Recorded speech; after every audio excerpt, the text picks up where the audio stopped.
Hello, everybody, and thank you for tuning in to the Liberty Report. With me today is Daniel McAdams, our co-host. Daniel, good to see you this morning. Happy Monday, Dr. Paul. How are you? I am doing well, ready to go and solve the problems. We'll try to help out Julian Assange once again. We haven't done a whole lot, but we called attention to a few people. Our last information that we had, that we gave on our program last Thursday, a lot of people watched it and they were interested in it. And I'd like to get an update on that, where it stands. Not that it's been resolved, because it is going to be a while.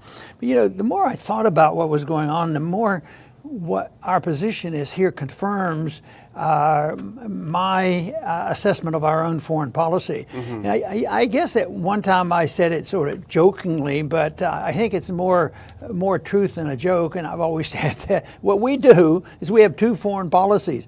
We tell people what to do, and if they do it, we reward them. We give them a lot of money. And if they don't, they're in for big trouble, and they're liable to get bombed, and we'll invade them, or there'll be a coup. And lo and behold, we find that Moreno didn't do badly. The president of Ecuador, he's been playing footsies with us and gaining some money, and he delivered. After he became president, it's a shame, because the previous president is the one that allowed or got it set up where Assange could be at least protected to some degree. But he evidently is out for him, and that now, of course, he's delivered him, and this might not even be all of it. And this is probably an official tool of ours, is to provide these funds. This idea that we hate NATO and IMF and we're going to get out, that's all a bunch of talk, because we own them. And 20 years ago or so, I always thought we were getting ripped off and we had to pay all the dues and this kind of thing, and we didn't have the votes. Well, we have the money and we have the power and we have the army, and we demand, and I think it all merges together with NATO as well. Yeah. And and Trump evidently has used it. Now, the IMF promised or has delivered already 4.2, but there's another $6 billion in the pipeline for them. Wow. And you know darn well this didn't come from the poor people of the world. It came from the poor taxpayers of the United States. And maybe not directly. Maybe it's just money we print, this sort of thing. But there is a cost, and we're trying to buy our friends. I predict it doesn't work, won't work, and it'll eventually fail, because either they'll get angry at us or the money will quit working, so it won't matter much. But that is, I think, a lot of what's going on, and Moreno's problem has sort of, made it work for him. Yeah. Their country is better off, and he was also looking for prestige. He's a big shot now, working within he doesn't care any more about his people than I think our government cares about some of our people. Yeah, it seems the case. We trace it back to, I think it was June of 2018, when Mike Pence went over there, and I don't know how hard he had to twist arms, but the message was clear. You need to deliver Assange to us, and hey, you want that loan? We'll deliver that to you. And it's kind of ironic, because Whitney Webb, who does some great work on Mint Press News, had a piece out today. Ironically, you talk about why they hate Wikileaks. Wikileaks back in 2008 released a document showing exactly how the U.S. government uses the IMF as a tool to manipulate foreign policy. It was a U.S. Army document from September 2008 titled Field Manual, Army Special Operations Force Unconventional Warfare. Let's just put up a little quote from this, Dr. Paul. And I haven't showed you this yet because I was just looking at it, but I'm going to read it. Just the second part. It's a little long, but I think it's worth it. At this 2/45. Like the economic activity which all nation-states, human groups, and individuals respond to, the Army's Special Operations Forces can use financial power as a weapon in times of conflict up to and including large-scale general war. Like the economic activity that it is related to, most financial power is unmanaged, routine, and peaceful. However, manipulation of U.S. financial strength can leverage the policies and cooperation of state governments. Financial incentives and disincentives can build and sustain international coalitions waging or supporting U.S. unconventional warfare campaigns. And here's where it gets interesting, Dr. Paul. As part of an interagency effort, the U.S. Treasury can recommend changes to U.S. policy that can provide such incentives to state governments and others at the national strategic policy level.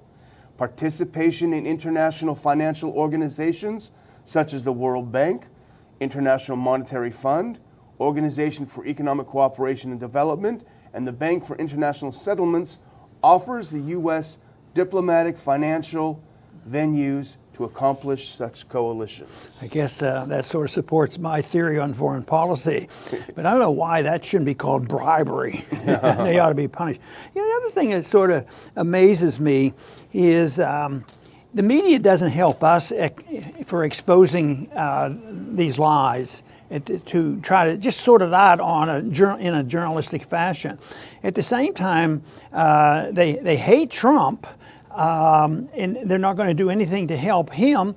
But the issue of this money and the control, this is the deep state. Yeah. So this is over the line because there's a separation there. Yeah, we'll keep pestering and we're going to get rid of that Trump guy. But in the meantime, we have to support certain things in the deep state. And so the propaganda machine, there's going to be no defense, essentially no serious defense in the media for Assange. It's going to be tough to do it. And people who do defend him, they're going to get in trouble. Of course, they say, oh, well, they're not even going to challenge him on the espionage. This is not going to be a free speech issue. This is just going to be a hacking issue. But what really counts now is the intimidation, the powerful intimidation, how powerful this is. It's sort of like PC, political correct control of language. Yeah. They don't take you to court and say, oh, you said so-and-so. But boy, if you use the wrong pronouns or do anything else. So it's... It is an interesting thing going on. There's some unconventional things going there, but I think there's a fascinating, in a way, about how they can hate Trump, and yet probably telling the truth would, expose Trump as much as anything, because I guess he's changing his tune. He does. I don't think he loves WikiLeaks anymore. He had a memory problem, I guess. And then Sarah Sanders, his spokeswoman, I sent you that earlier, she said, oh, he was just joking when he said he loves WikiLeaks. So, I mean, but you wrote about this today in your column. What they're trying to do is, because they know that, I think the U.S. mainstream media knows that it has an Achilles heel on this, because this is a free press issue, but they dare not say it. They want it to be a hacking issue.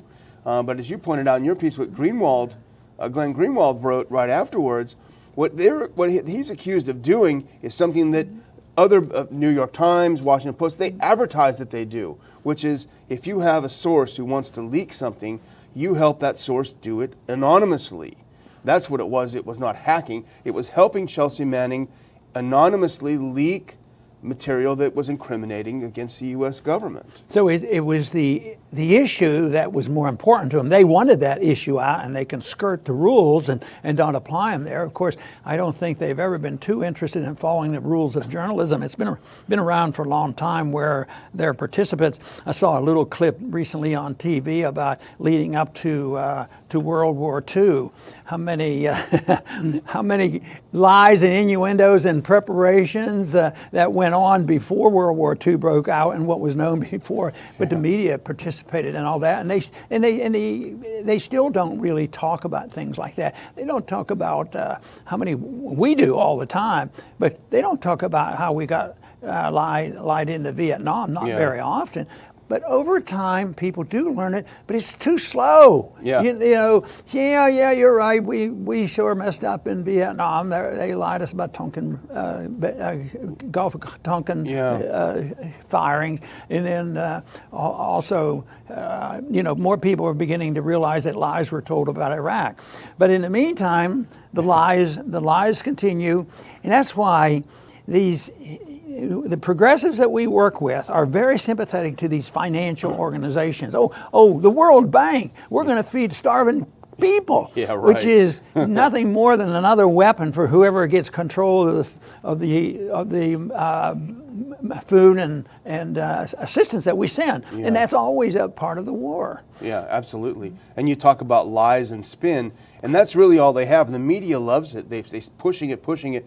Now the narrative, as you say, they're trying to demonize Assange. They know they can't attack him on the publishing and the journalism, so they're attacking his personal habits. And it's ironic because the Daily Mail, in the same article where they talk about how the Ecuadorian government is complaining about what a monster he is. He's smearing his feces everywhere, and he's just disgusting and horrible. They put up pictures to prove it, and actually we have those pictures from the very same article to prove what a monster he is.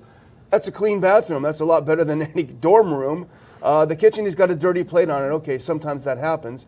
He's cooking a pizza on a pretty clean-looking counter. If this is supposed to show why they had to revoke his amnesty, his protections, I'm sorry, that's pretty thin gruel. You know, the one picture that struck me was the one where he had just come out of the prison, and I don't know whether the sunlight or something hit him because he had been locked up for a long time, and he was disheveled and he, not shaved or anything, but he had one eye open, the other one he could barely open it, and it reminded me of some of the old movies of people escaping or finally leaving a dungeon after being there for many, many years, and that's maybe almost literally true. It was like living in a dungeon, and solitary confinement can be pretty torturous. And it's something that it should cause all Americans to be concerned. Not only because of free speech and free expression, but also we're responsible for the bad things. That's why we should have always been concerned about Guantanamo. And the whole issue of torture, but the whole issue of going to war without the Congress's approval.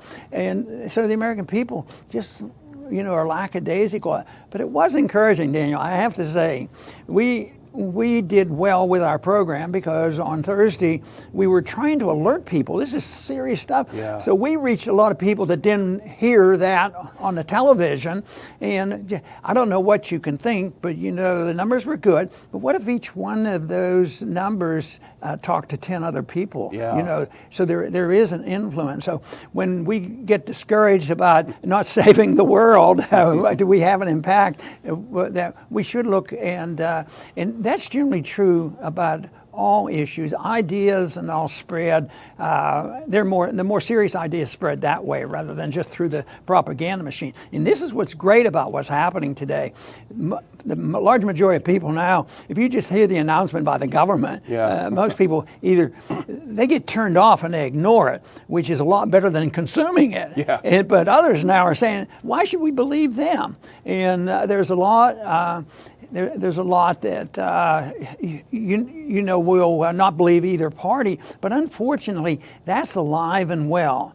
The party machinery and the deep state are able to get people to concentrate on this contest between Republicans and Democrats, and that's the only issue. And they forget who runs the deep state and who spends the money, who starts the wars, and who runs all these policies, Republicans and Democrats. And yet so few people ask those questions. We'll keep asking the questions. And another thing they agree on, they both want his head on a pike, Assange's head that's on a pike. right, and that's the big thing now. But Cassandra Fairbanks, who's a real gutsy journalist, she's the kind that's not afraid to get her hands dirty. She had a tweet earlier today, a series of tweets, where she reminded us, and it's actually something that I remember, because one of the things they want to demonize Assange and Wikileaks with, they put our troops at risk, they put our people at risk, they cause a lot of people to die. And she reminded us that on October 16th of 2010, then Defense Secretary Robert Gates wrote to the Senate Armed Services Committee confirming that no U.S. intelligence assets or intelligence sources and methods were compromised by the WikiLeaks dump of 2010, which is what he's being charged for. And it's my understanding, and I think this verifies it, is that they did watch for that. They literally went over anything they released so that it would never injure anybody. But a lot of people, are still bitter, and they say, well, no, we should execute him because, they've endangered our American soldiers and this kind of thing. So it's a shame because I think telling the truth should never never be seen as exactly a negative. I guess some extreme examples could be used to refute that, but no. Get the truth out, and that's the biggest job we have, because we're going to hear the excuses from our government endlessly, and we shouldn't think of it as Pelosi versus Trump. It's what a joke. It isn't that. Well, our good friend Bob Wenzel, I think he cheered me up, maybe cheered you up, but he had a nice little piece about our show on Thursday that as you say, did very well. He called us the best political and foreign policy show on the internet. So that feels good. And, it can be disheartening, for our viewers as well as us. We're trying to make a difference. We're trying to resonate things. And as Dr. Paul says, if everyone who watches the show talks to a few people, that really expands the influence and expands the debate. And, little things can make big differences. So we appreciate you joining us. Also, if you want more, RonPaulInstitute.org. Go there and subscribe. I do a mailer. I did an article on Friday, I think, on some additional thoughts about WikiLeaks that I send only exclusively to our subscribers. It's free. We never share your name or information with anyone.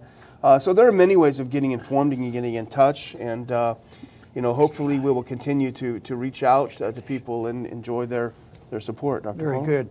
Well, I think as time moves along, I don't know how quickly this will move, but he will be extradited. He will be in the United States. There will be a trial, and it will be more of a show trial. And maybe the whole goal wouldn't be to concentrate on freedom of speech, but that's what it's all about. It's to squelch the people who have the courage to tell the truth, no matter what they call the trial, because they want to intimidate the people who are inclined to, and they'll look and say, look at what he went through. Oh yeah, they're not even going to try him on speaking out. They're going to try him because he was hacking a computer. So it's going to be distortion, and it's going to be try to scare people and to discredit an individual. Of course, I imagine that there aren't very many perfect people that ever lived on Earth. So I imagine they're going to find some things, and they're going to concentrate on that. But that's where there'll be uniformity. The media is going to be very uniform, at least the major media. And that's why our message and the message of so many others now with a similar message, that we have to do our very best to be heard. And like we mentioned the other day, it still is worthwhile, as frustrating as it may seem. Let an elected member of Congress know about it, because just remember, the Vietnam War stopped when the money stopped. The money stopped because the streets were in riots and people got sick and tired of the ridiculous killing of American soldiers for no good reason other than somebody told a lie about the war. So yes, it does have an effect. Sometimes it's slow and tedious. And when the Congress changes their mind, it's usually because the people are speaking out on the streets and sending a message and telling them what they're going on. It's not through the average legislative process that somebody's going to introduce a piece of legislation and all of a sudden lecture to their colleagues, and they say, oh yeah, it's time to come home. The people have to let the members of Congress know what they're thinking about. And regardless, the prevailing attitude of the people have a lot of influence on what's going on in Congress. Just think, the prevailing attitude on economics has been paper money and Keynesian economics. Everybody's been taught that in schools, essentially. Democrats, Republicans run it all, and they all endorse it, and it just is automatic, except the real control is with the deep state and the control of the Federal Reserve System, so it's all a distortion. So the prevailing attitude is important. That's what we want you to do, to reach as many people as possible, and maybe something good will come of this, and that our side will have a voice, and they'll say, yes, this is absolutely right. We should be more cautious. And unfortunately, though, a lot of harm has been done, and they're feeling good about this. This they see as a victory. We got this guy, we got him, and it only cost us $10 billion, or a little bit of somebody else's money in order to bribe him to release him. So anyway, we'll be watching this closely and reporting on it, and hopefully that we will contribute to something very positive in the outcome. I want to thank everybody for tuning in today to the Liberty Report. Please come back soon.